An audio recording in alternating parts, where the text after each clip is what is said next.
Hi, I'm Joe from Zento, and welcome to Can You Learn Japanese with Animal Crossing New Horizons.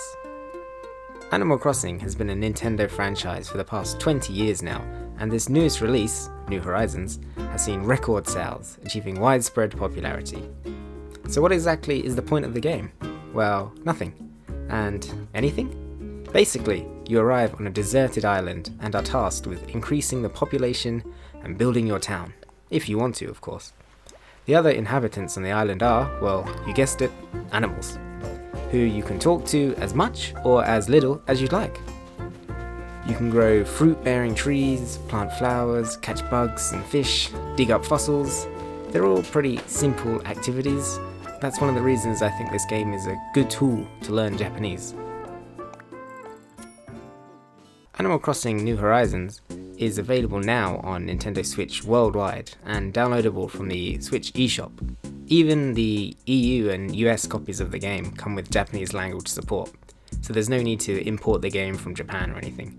The game itself asks you for your preferred language settings when starting the new game, and simply choose Nihongo. The game is standard retail price of around £50, $60 or 6,000 yen, so fairly expensive. But there's a lot of content and longevity. With timed seasonal events, there should be new content for at least a year. So in my opinion, it's definitely worth that price. Though the game doesn't have voice acting, well, it kinda does, but it's almost completely incomprehensible. It does include a variety of hiragana, katakana, and kanji, which comes with furigana over all kanji, making it pretty suitable for new Japanese learners with regards to reading and recognizing the words. As long as you have access to a dictionary, you should be able to understand most words in the game. And the words themselves are rather varied. For example, financial words when dealing with bank balances or purchases, the names of fish, fruit, flowers, clothing, tools, and insects, mostly written in katakana. This level of detail may be too much, since I don't know the names of most fish and insects in English, but it is useful, especially since the fish in sushi restaurants. There are many times where I'll know the name of a fish, but not know what the fish itself actually looks like. So Animal Crossing actually helps link those together in my mind. Also, there are lots of basic greetings and a bit of everyday conversation while talking to villagers. It's usually just talking about upcoming events or visitors to the town, but every animal villager has a catchphrase of sorts, making the occasional sentence a bit confusing, since they're generally made up words, or the word choice in general can be a bit unusual due to the personality tropes of each villager. But I still think overall, the amount of useful words you can learn from this game is quite high. So what I want to do now is do a quick run through of a typical Animal Crossing scenario. So we've got our points card, we've got the Tsuri Meijin, it's like fishing master, fishing expert. So let's try and catch a fish. So throw the lure in the pond. 1 bite, 2 bites, 3 bites,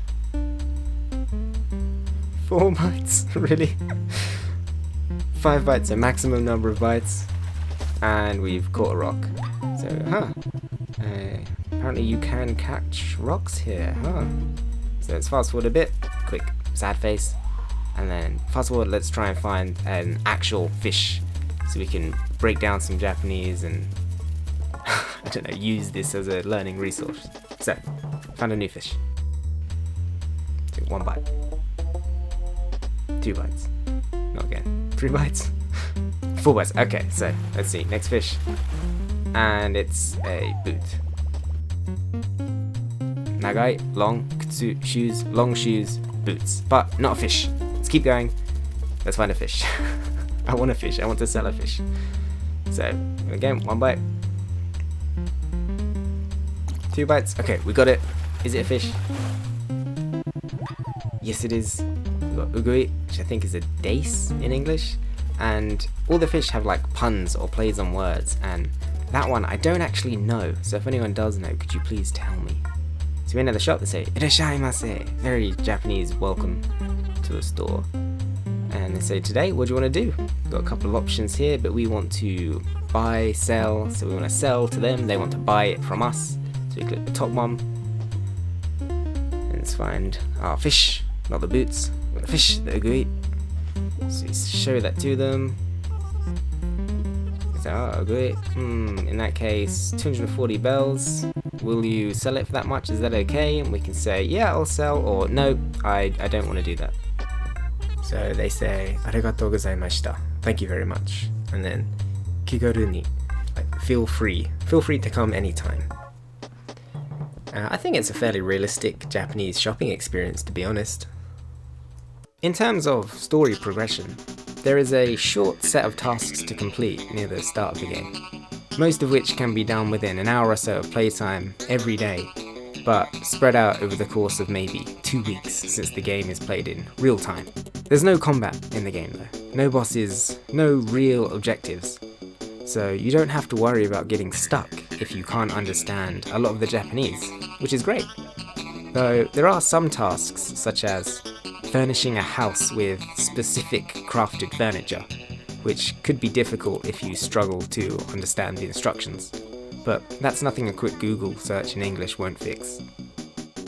Despite Japanese being everywhere in the game, every villager, item and NPC interaction has at least a sentence of Japanese text to go along with it. However, after you've read it once or twice, it really kind of melts into the background, and there's a tendency to just skip through it. Also, long periods of time can be spent just fishing or designing the town, giving very little Japanese exposure.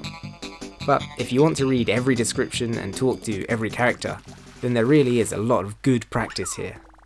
Personally, I think there's a good balance of learning when you want to, and actually having fun playing the game that you have control over at all times. If you want to learn some new stuff, take a new species to the museum and listen to the explanation. If you've been studying all day, just say, not right now, and keep on fishing. Animal Crossing is a divisive franchise, even among the English-speaking gaming community. If you're looking for a relaxing, chilled out time to just lose yourself in creativity, then it's super fun. Perfect even. But if you're looking for a game to test your gaming skills and your Japanese skills, then maybe this isn't the game for you, but personally, I love it. Animal Crossing New Horizons is an easily accessible game, with a standard full retail price tag. It requires the basic ability to read hiragana and katakana to start playing, and a little knowledge of Japanese vocab, kanji and grammar to get the most out of it.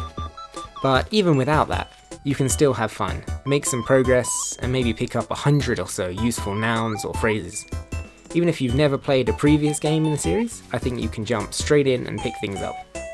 So if you want a stress-free game, while practicing your Japanese along the way, give it a shot. So my verdict on, can you learn Japanese with Animal Crossing New Horizons? Yes, it's great reading practice, a little comprehension practice, and it's a lot of fun.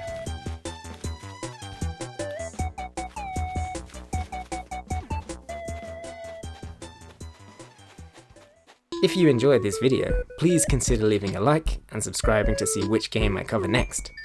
If you've played Animal Crossing New Horizons in Japanese, or are thinking about it, or want to suggest other games that are great ways to learn and practice Japanese, please let me know in the comments below or on Twitter at ZentoJPN.